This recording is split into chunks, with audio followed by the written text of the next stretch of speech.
Hello बच्चों, तो चलिए इस प्रश्न को पढ़ते हैं। डी वाई बट्टा डी एक्स याद कीजिए।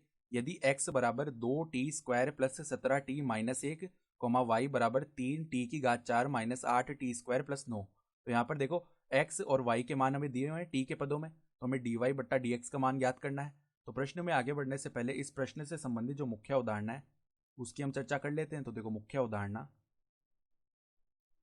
x की घात n का जो अवकलन है x के सापेक्ष, उसका सूत्र क्या होता है? ये जो n है ये आगे आ जाता है घात वाला और x की घात n माइनस 1 बन जाता है। ठीक है, जहां पर n क्या है? एक अचर पद है। तो देखो सवाल में हमें क्या बताया है, x का जो मान है वो किसके बराबर है? 2t² प्लस में 17t माइनस में 1 के बराबर। ठीक है, तो यहाँ पर हम क्या करते हैं, सबसे पहले t के सापेक्ष अवकलन कर लेते हैं दोनों ओर। तो देखो दोनों पक्षों में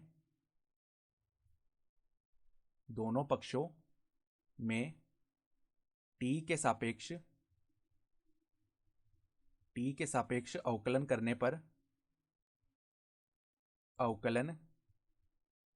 पर तो देखो बाएं पक्ष में x लिखा हुआ है तो उसका t के सापेक्ष अवकलन किया तो dx बट्टा dt बन जाएगा।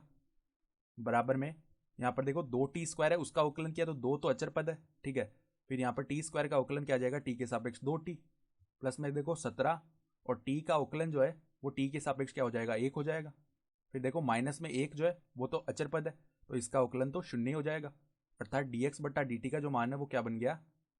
dx बट्टा dt बराबर में आ जाएगा 4t प्लस में 17। इसको बोल दिया हमने समीकरण 1। ठीक है, अब देखो y का मान क्या दिया हुआ है? y बराबर में 3t⁴, फिर देखो माइनस 8t² प्लस में 9। तो अब देखो दोनों पक्षों में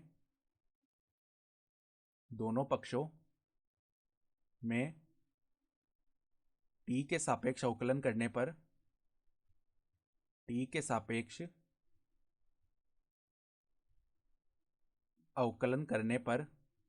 यहाँ पर देखो बाएं पक्ष में तो dy बट्टा dt बन जाएगा और दाएं पक्ष में देखो 3 तो अचर पद अवकलन के बाहर आया और t⁴ का अवकलन क्या हो जाएगा? 4t⁴ माइनस में देखो 8 अचर पद है, फिर देखो t² का अवकलन क्या हो जाएगा? 2t और प्लस में 9 तो अचर पद है, तो इसका अवकलन 0 हो गया t के सापेक्ष।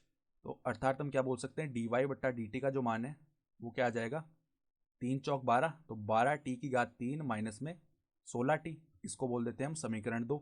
ठीक है, तो अब देखो हमें किसका मान निकालना है? dy बट्टा dx का मान। तो हम क्या करते हैं, समीकरण 2 का भाग कर देते हैं, समीकरण 2 को भाग कर देते हैं समीकरण 1। ठीक है, तो यहाँ पर बाएं पक्ष में देखो क्या बनेगा? dy बट्टा dt बट्टा में dx बट्टा dt, तो उसका मान dy बट्टा dx के बराबर आ जाएगा। ठीक है, और दाएं पक्ष में देखो 12t⁴ माइनस 16t बट्टा में क्या बन जाएगा? 4t प्लस में 17, तो 4t प्लस में 17, तो ये आ जाएगा हमारे पास में dy बट्टा dx का मान, और ये हमारा उत्तर भी हो गया। तो आशा करता हूँ कि आपको ये प्रश्न समझ में आया होगा। धन्यवाद।